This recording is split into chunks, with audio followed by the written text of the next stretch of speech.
En juin 1947, Kenneth Arnold, pilotant son avion personnel près du mont Rainier, dans l'État de Washington, aperçut quelque chose de tout à fait anormal. Par la suite, il décrivit les 9 objets comme un groupe de disques bondissant à travers le ciel, comme des soucoupes volantes. La presse s'en empara, soucoupe volante. Le mot est resté. Et très vite, on aurait dit que plus les journaux en parlaient, plus on voyait de soucoupes volantes. Ici, au Nouveau-Mexique, en juin-juillet 1947, on a vu des observations multiples de ces disques, ou soucoupes volantes. Des observations peut-être réelles, peut-être pas. Et si on les a bien vues, ces lumières ont pu n'être que des reflets, des phénomènes naturels dus à des transitions de température, comme les mirages. Sinon, si c'était des engins volants, à qui appartenaient-ils et pourquoi ici, au Nouveau-Mexique?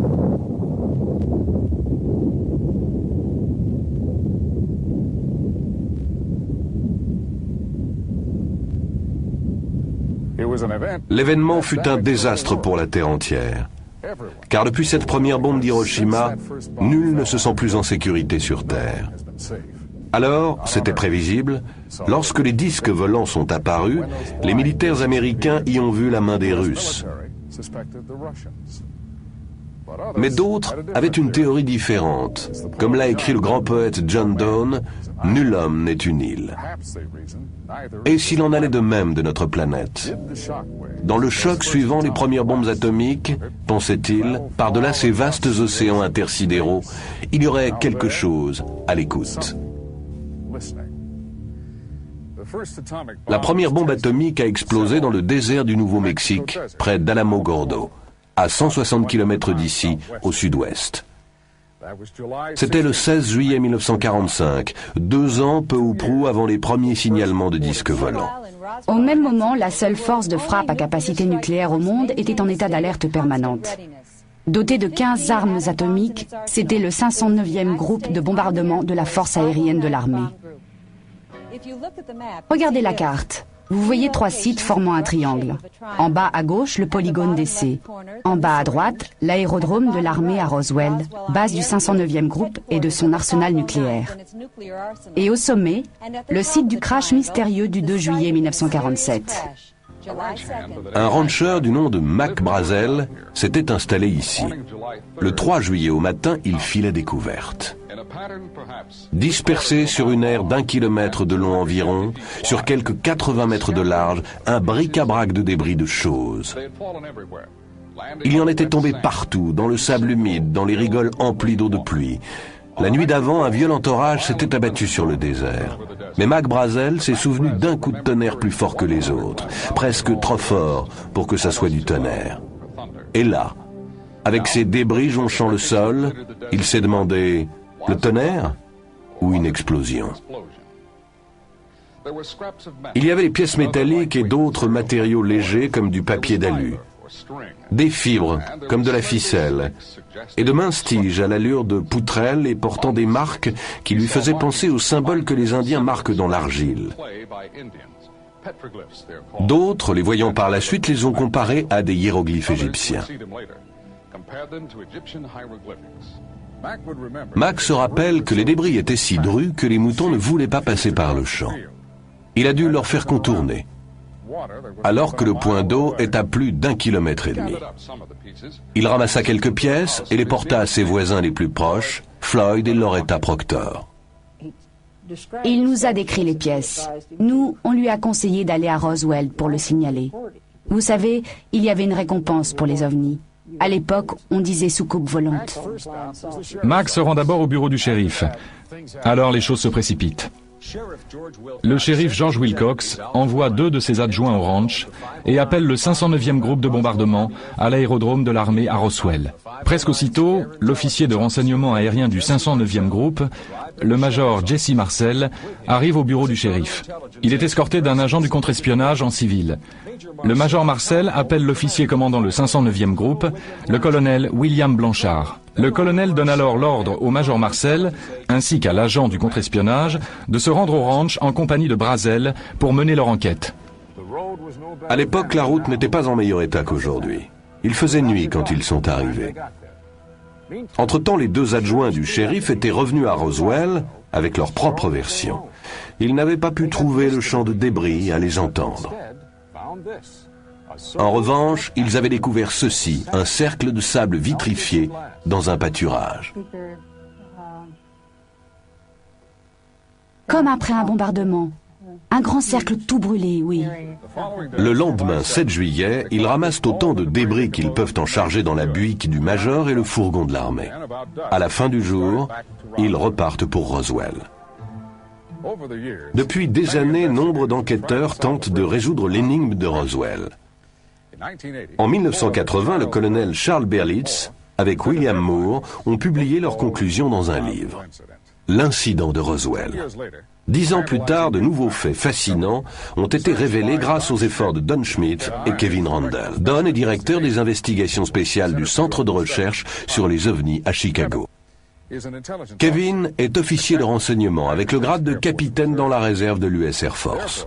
Leur livre, Le crash d'ovnis à Roswell, met en place ces éléments essentiels pour notre puzzle. Début septembre 1989, le Centre d'études sur les ovnis a monté les premières fouilles archéologiques sur le site même du crash de Roswell. On a pris une équipe de 10 membres, 3 scientifiques, 2 à formation archéologique, 2 des laboratoires nationaux. On s'est centré non seulement sur le champ de débris lui-même, mais sur des terrains plus écartés. L'après-midi du 8 juillet, Mac Brazel est emmené dans un appareil de l'armée au-dessus de son ranch pour aider à la recherche de l'équipage disparu ou de leur corps. Dans ses recherches, Kevin Randle a retracé l'itinéraire suivi par cet appareil. Nous lui avons demandé de refaire le parcours, cette fois avec une de nos caméras à bord. Pas de doute, le 8 juillet, le 509e groupe de bombardement lance une opération de reconnaissance aérienne. Ils veulent trouver le reste de l'engin. Ils pensent que l'épave doit être plus importante que le champ de débris. La reconnaissance aérienne pouvait servir à ça. L'idée, c'est qu'en emmenant Mac Brazel, rancher connaissant bien le terrain, si on retrouvait des éléments de l'engin, il pourrait ensuite les conduire directement sur le site. L'engin a fait une reprise, il a décollé du champ de débris, il a laissé un sillon et pris de l'altitude. Kevin pense qu'il est resté en vol encore quelques secondes après l'explosion. L'engin a fait encore 5 km, puis il s'est crashé au pied de ces falaises rocheuses que vous voyez là. C'est ce qu'on appelle le point d'impact. Ironie, des civils y sont arrivés en premier. Dans la tempête, l'engin a une avarie. Il perd de l'altitude et atterrit ou rebondit au ras des pâquerettes. La chaleur intense qu'il dégage vitrifie le sable. Reprise d'altitude, mais il ne reste en vol que quelques kilomètres, en difficulté. Alors en perdition, l'engin vole encore, disons 3 kilomètres au-delà du champ de débris. Un voyage de plusieurs années-lumière à travers l'espace s'achève dans le désert du Nouveau-Mexique. Pour l'équipage blessé, sans ressources, la mort inéluctable. Le 8 juillet, quand le deuxième site de crash est découvert, les choses vont se précipiter. Les premiers soldats arrivés au disque découvrent que des civils les ont précédés. À la base, on reçoit des coups de fil, ça n'arrête pas. Le monde est galvanisé par le communiqué de presse officiel. Il annonce que le 509e groupe a récupéré une soucoupe volante. Walter Haut vit toujours à Roswell. Il s'y est établi après avoir démissionné de l'armée de l'air. Le lieutenant Walter Haut était l'officier chargé de l'information du 509e groupe. C'est lui qui rédigea le communiqué de presse. Bientôt, on reprocherait au lieutenant son initiative malvenue et son enthousiasme naïf. Je crois qu'on m'a encadré, pas moi seulement, mais le colonel Blanchard aussi. Je ne vois qu'un seul motif. Il voulait occulter l'histoire et garder tout ça secret. Mardi matin, 8 juillet, le major Marcel, officier de renseignement, vient faire son rapport à l'officier commandant le 509e groupe de bombardement, le colonel Blanchard. Le colonel Blanchard donne ordre au prévôt d'établir un cordon autour du champ de débris en postant des gardes pour fermer tous les accès par la route au site du crash. Après quoi, le colonel Blanchard fait son rapport au quartier général de la 8e armée de l'air à Fort Worth. Très vite, le Pentagone dépêche un vol spécial à Roswell, amenant une équipe d'agents spéciaux de Washington. Plus tard dans la matinée, vers 11 h, le lieutenant Oates met la dernière main à son communiqué. Il va emporter les exemplaires aux 2 quotidiens de Roswell et aux 2 stations radio de la ville. Tout organe d'information est abonné aux services de dépêche d'agence, tels que l'Associated Press, Reuters ou United Press International. De nos jours, au Roswell Daily Record, les dépêches tombent via un ordinateur plutôt que sur des téléscripteurs. Mais même en 1947, l'information pouvait être répercutée depuis Roswell dans le monde entier en quelques minutes. Exactement ce qui est arrivé. Dès midi, ce 8 juillet, toutes les lignes téléphoniques vers Roswell sont saturées. Au 509e groupe même, le colonel Blanchard n'arrive plus à passer un coup de fil à l'extérieur. Inaccessible. Dès 16 h cet après-midi-là, Mac Brazel était de retour à Roswell, après avoir aidé la mission de reconnaissance qui avait repéré le 2e site du crash. L'événement qui s'ensuivit reste un classique de foutoir militaire. L'armée ne sait plus où trouver Mac Brazel. Mais Walt Whitmore, c'est à l'honneur de la station radio KGFL, le retrouve. Voilà ce que Judd Roberts nous en dit. Il a trouvé et lui a suggéré de passer chez lui. À l'époque, c'était à l'autre bout de Roswell. On s'est dit que ça serait utile d'avoir les informations qu'on cherchait. On a pu dire, vous avez voulu le questionner et le tenir caché. Moi, plus simplement, je réponds, nous lui avons donné un lieu pour passer cette nuit-là, à l'abri de ceux qui le questionnaient. Toujours assailli d'appels, d'aussi loin que Londres ou Hong Kong, le Roswell Daily Record fait ses gros titres avec l'affaire. La présentation par le journal se basait sur le communiqué du lieutenant Oates. Mais nous le savons aujourd'hui, plus de 40 ans après, les médias étaient sur le point d'être coupés des faits, victimes d'une campagne de désinformation. Les officiers de l'armée retrouvent Mac Brazel et le mettent en détention à domicile. Des heures d'interrogatoire serrées allaient suivre, et on le soumet à un examen médical complet. Puis, le 9 juillet, à la station de radio KGFL, Walt Whitmore reçoit un coup de fil personnel de Washington. Il reçoit consigne de ne rien faire passer sur les ondes de son interview de Mac Brazel. On nous a fait comprendre que si nous voulions conserver notre licence, il serait bon de ne rien diffuser. Sinon, nous avions 24 heures pour nous trouver un autre job que la radio. Puis, les officiers de l'armée perquisitionnent les bureaux de tous les journaux et stations radio de Roswell, emportant tous les exemplaires du communiqué et tout autre matériau ayant trait à cette histoire. Alors, le 9 juillet, Mac Brazel, sous escorte d'officiers, se présente aux locaux de KGFL avec une version toute nouvelle. Rien à voir avec ce qu'il avait raconté à Walt Whitmore pendant qu'il l'abritait. Une fois le 2e site de crash repéré, l'armée fit très vite. De l'avion où il était embarqué, Mac Brazel guida les hommes de troupes dans leur approche. Mais avant que l'armée n'arrive, un ingénieur du génie civil faisant un relevé pour un programme d'irrigation était tombé sur le site par hasard. Son nom, Grady Barnett. De l'accord de tous, une personnalité bien carrée.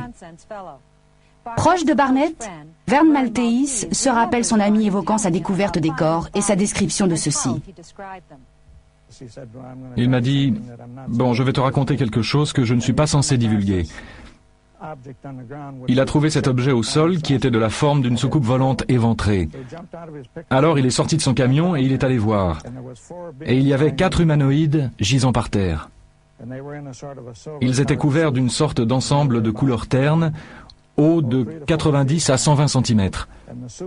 Ces habits étaient très ajustés et ils les couvraient entièrement, sauf la tête et les mains qui étaient découvertes. La tête était sans cheveux, un peu en forme de poire. Les mains étaient nues.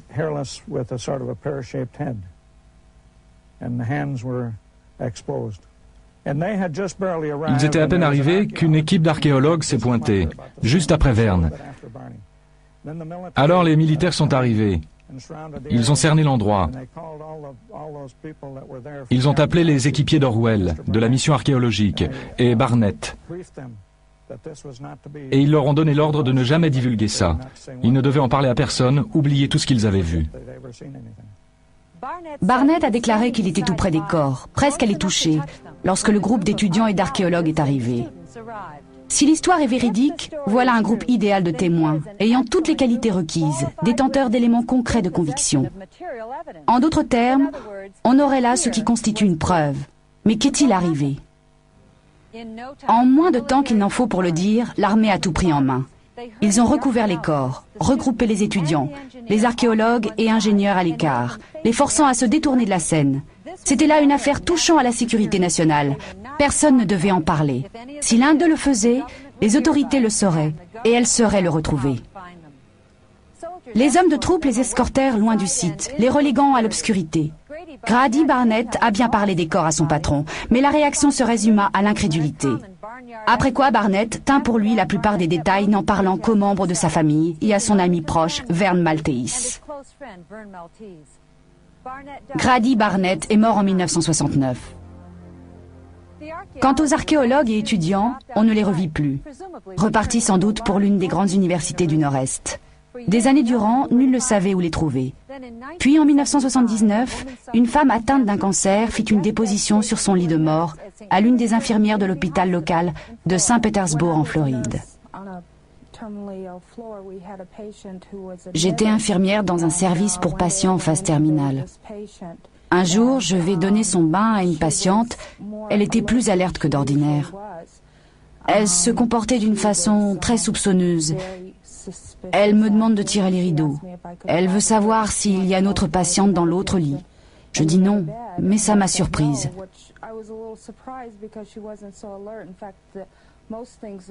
Elle n'arrêtait pas d'appeler un certain nom. Elle s'est mise à me parler. Elle me dit qu'il y a une chose qu'elle devait dire à quelqu'un. J'ai gardé ça longtemps, me dit-elle. Alors elle m'a raconté que bien avant, elle était partie avec un groupe, collecter des roches. Elle répétait « Je n'étais pas censée être là ». Et j'y suis allée. Et encore, si seulement j'avais pas fait ça.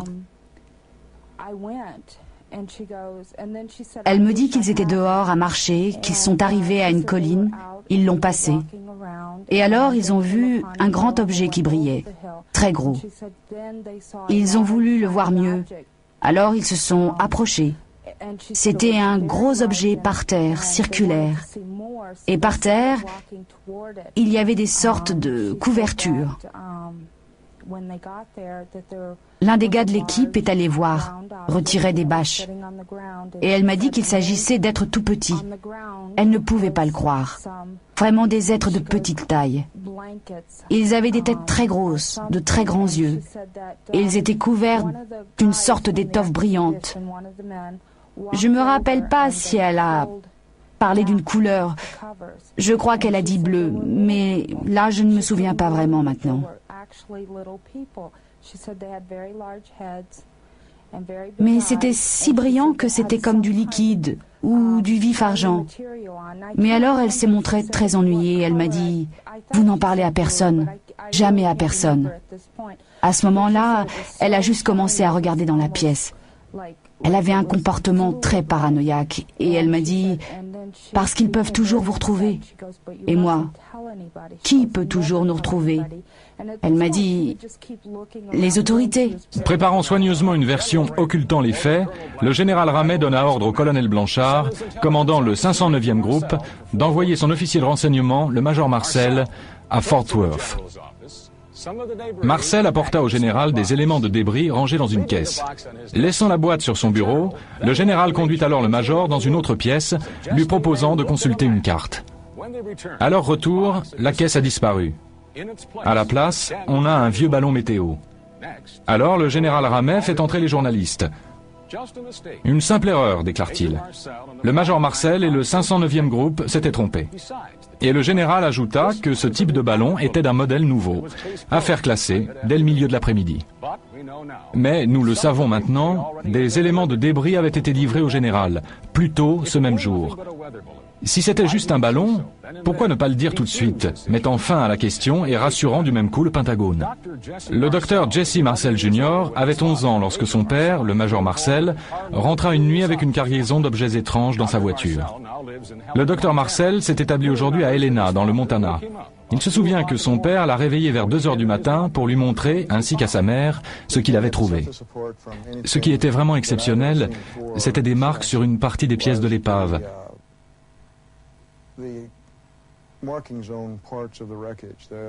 Sur les poutrelles en nid, la structure, il y avait comme de l'écriture. Je me souviens, j'ai pensé à l'époque que c'était comme des hiéroglyphes. Mais ça n'était pas vraiment ça, plutôt des formes et des symboles géométriques, sur la face interne de la poutrelle en nid. Elles avaient une couleur violet métallique, comme gravée dans la matière même. C'est le plus singulier, ce qui distingue ça de débris plus banals. Je sais parfaitement que ça n'était pas un ballon sonde ou un réflecteur radar, comme l'armée de l'air l'a affirmé. Parce que, même tout jeune, je connaissais l'aspect d'une mire radar ou d'un ballon sonde. Puisque c'est la version qu'ils ont présentée pour se couvrir, avec une insistance peu banale, je savais qu'il devait y avoir quelque chose d'exceptionnel dans tout ça. Alors j'en suis venu à réaliser que ça ne venait pas de notre monde. Vous vous rendez compte? Des barrages routiers, des mitraillettes et au moins 16 hommes avec des fourgons. Pour récupérer un ballon comme ça? On a retrouvé d'autres ballons sondes ramenés par des civils. Ils étaient assez petits pour être rangés dans le coffre d'une voiture. Même le nouveau modèle de ballon évoqué par le général y serait rentré. D'ailleurs, Mac Brazel a déclaré qu'il savait de quoi les ballons sondes avaient l'air. Il en avait déjà retrouvé sur son ranch. En dépit des pressions militaires, Mac était formel. Les débris sur le champ que ses moutons ne voulaient plus traverser étaient quelque chose d'autre. Et bien sûr, les ballons sondes n'emportent pas de passagers. Pas même de petite taille, comme ceux que l'on aurait retrouvés au 2e site de crash. Mais pour en revenir aux rumeurs qui se propageaient à Roswell, si des corps avaient effectivement été retrouvés, serait-il vrai que l'un d'entre eux eût été encore en vie? Frankie Rowe a tenté de ne pas se souvenir. Elle affirme avoir reçu des menaces. Elle devait tout oublier sur l'incident sous peine d'être séparée de sa famille ou d'être mise en prison. Mais des années plus tard, à mesure que des pans de l'histoire étaient publiés, les souvenirs de Madame Rowe sont revenus en force. Les souvenirs et la colère. À présent, elle est convaincue que le public américain a le droit de tout savoir, toute l'histoire, et même de petits fragments, comme ces fragments de métal qu'elle a vus et qu'elle a touchés. Il a sorti sa main de sa poche. Il tenait un morceau de ce matériau roulé en boule, une boule minuscule. Il l'a laissé tomber sur la table. Ça s'est répandu comme du liquide ou du mercure, sans un pli. On a tous pu le toucher, le ramasser. On pouvait le plier, pas de froissement, pas de bruit. C'était très mince, très brillant, comme de l'argent. Un carré de 30 cm. Et je n'ai aucune idée de ce que c'est devenu. Plus de 40 ans ont passé depuis le crash. Les autorités s'en tiennent toujours à la même version officielle. L'autorité militaire oppose toujours un mur de dénégation. Pourtant, depuis quelques années, quelques fissures sont apparues dans ce mur. Le major Marcel allait en reparler avec son fils, pour dire que non, ça n'était absolument pas un ballon météo. Et tout à coup, un officier à la retraite de l'armée de l'air révèle à sa femme un étonnant secret. Mais d'abord, présentons l'histoire de Brownie. Melvin A. Brown était sergent au 509e groupe au Nouveau-Mexique au moment du crash. Par la suite, il fut muté en Angleterre. Il épousa une Anglaise et à l'âge de la retraite s'établit avec sa famille dans la banlieue de Londres. Au fil des années, à plusieurs reprises, il évoque pour les siens des bribes d'une étrange histoire. Mais sur son lit de mort, en 1982, Brownie livra le reste de son secret et révéla le numéro d'un compte en banque confidentiel. Aucune trace de fonds pour ses proches. Et le numéro de compte n'apparaît nulle part. Cependant, sa famille se demande toujours s'il y aurait de l'argent qui les attend quelque part. Il se demande et se rappelle les paroles de Brownie. Un peu comme si, une fois raconté son histoire, il l'avait regretté. Tous les soldats disponibles au sol, là je cite ses propres termes, je m'en souviens, tous les soldats disponibles au sol ont dû aller dans le désert où une soucoupe volante était tombée. Ils ont tous dû monter la garde autour de cet endroit et tout surveiller autour, sans funer. Apparemment, un type a quand même été voir et ils ont soulevé la bâche. C'était des fourgons à bâche intégrale. Je ne sais pas ce qu'il voulait dire. Sans doute une histoire de bâche. Ils ont imité l'autre. Ils ont soulevé les bâches et ils ont vu 2 corps, je crois. Mais ma sœur dit 3 corps. Là, on n'est pas d'accord. Ils ont vu des corps d'une taille de 1,20 m, pas plus, peut-être moins. Des têtes bien plus grosses que d'ordinaire, des yeux bridés et la peau jaune. Bien loin de Londres, dans le comté de Lincoln, au Nouveau-Mexique, nous avons voulu joindre un témoin insaisissable qui a une histoire encore plus incroyable à raconter. Nous l'avons retrouvé ailleurs. Nous nous sommes engagés à ne pas révéler ses coordonnées. Il s'appelle Glenn Dennis. Et en 1947, il était entrepreneur de pompes funèbres, dirigeant l'entreprise de pompes funèbres Ballard à Roswell, au Nouveau-Mexique. Ici à Roswell, l'après-midi du 8 juillet, les pompes funèbres de la ville se mirent à recevoir des appels émanant de l'hôpital de la base aérienne. Il s'agissait des questions sur la préservation des tissus, l'effet de tel ou tel produit sur les tissus. Et des sociétés à Roswell reçurent commande d'une importante quantité de neige carbonique.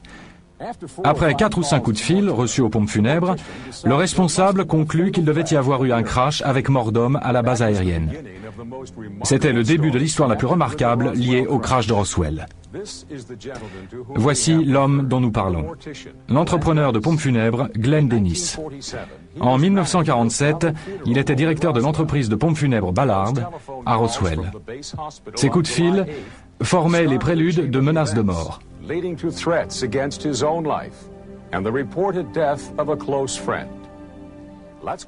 Revenons donc à cet après-midi du 8 juillet. Au coup de fil suivant, que j'ai dû recevoir 40 ou 45 minutes plus tard, il me pose des questions sur nos préparations. Comment nous faisons pour préparer les corps qui ont été exposés aux éléments ou bien gravement décomposés? Comment on traite les corps de brûlés? Les cas hautement traumatiques. Notre procédure pour ça. Question suivante. Que feriez-vous pour ne pas modifier la composition chimique des corps, ne pas détruire de sang, ni rien de ce qui pourrait s'avérer fort important par la suite? Quelle procédure vous suivez? Qu'est-ce que vous faites? Est-ce que ça modifie la composition sanguine, etc. Là, j'ai su que sans doute il s'était passé quelque chose, qu'il ne voulait peut-être pas annoncer. La mort d'une personnalité ou autre, qu'il ne voulait pas... Enfin, aucune idée de ce que ça pouvait être, mais je les ai aidés. Je leur ai dit, je peux venir vous aider si vous avez ça, je peux vous aider. Et l'on me répondit, non, c'est pour plus tard, histoire de savoir comment procéder.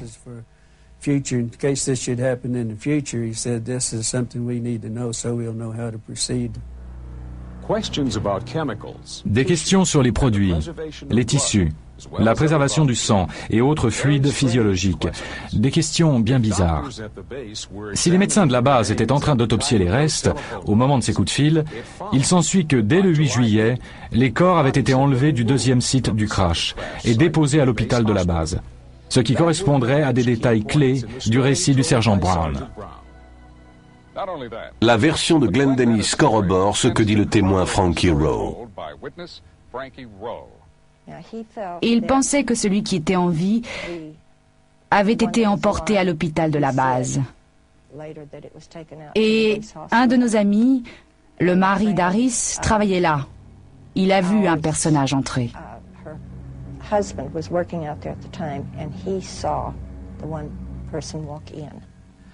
Plus tard dans l'après-midi, Glenn Dennis amène un aviateur blessé à l'hôpital de la base suite à un incident de circulation.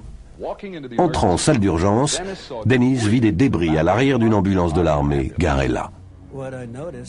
Ce que j'ai remarqué d'insolite à ce propos, c'était des inscriptions ou une bordure autour du fragment, une dizaine de centimètres, mais ça suivait le bord de ce fragment d'épave. Et à ce moment, une fois entré, j'ai songé à quoi ressemblait ce fragment.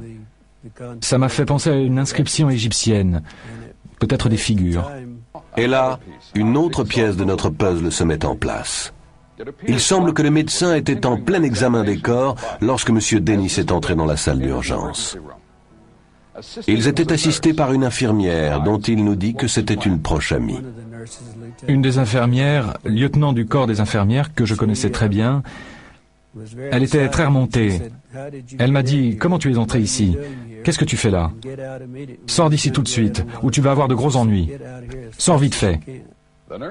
L'infirmière s'éclipse dans une autre pièce, sans doute là où l'autopsie était toujours en cours. Mais de gros ennuis attendaient Glenn Dennis, à cause d'une remarque faite à un officier qui le bloqua à la sortie. J'ai dit, on dirait qu'il y a eu un crash. Et puis encore, je vois des débris dans les ambulances. C'est sans doute là que je me suis attiré des pépins, juste là. Il me dit, un instant s'il vous plaît. Et il va à la porte, fait signe, et là 2 types de la police militaire débarquent. Il leur dit, vous me sortez ce gars-là et presto. On prend le hall pour sortir et j'entends une voix d'homme qui fait, j'en ai pas fini avec lui. Vous le ramenez.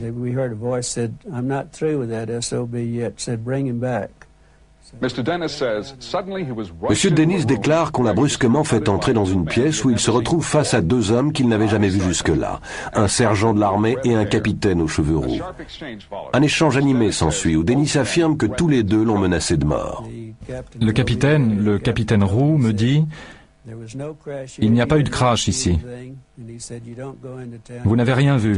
Vous n'allez pas en ville raconter quoi que ce soit à qui que ce soit. Vous n'avez rien vu. Si vous faites ça, vous allez avoir de gros pépins. Bon, moi j'étais un peu remonté. Je n'aimais pas la façon dont il m'avait traité au début. Je lui fais la remarque. Écoutez, moi je suis civil. Vous ne pouvez rien me faire. Allez au diable. Ce furent exactement mes paroles. Je m'en souviens très bien. Alors le sergent noir m'a dit, te fais pas d'illusions petit, ou quelqu'un ira ramasser tes os dans le sable. Il y avait une rumeur depuis longtemps. L'un des pilotes assurant un vol au départ de Roswell aurait vu les corps. Mais ce n'est qu'en 1982 que la rumeur devint réalité. Lorsque Papy Henderson parla enfin, il dit à sa femme, « Ça fait des années que je brûle de te le dire. »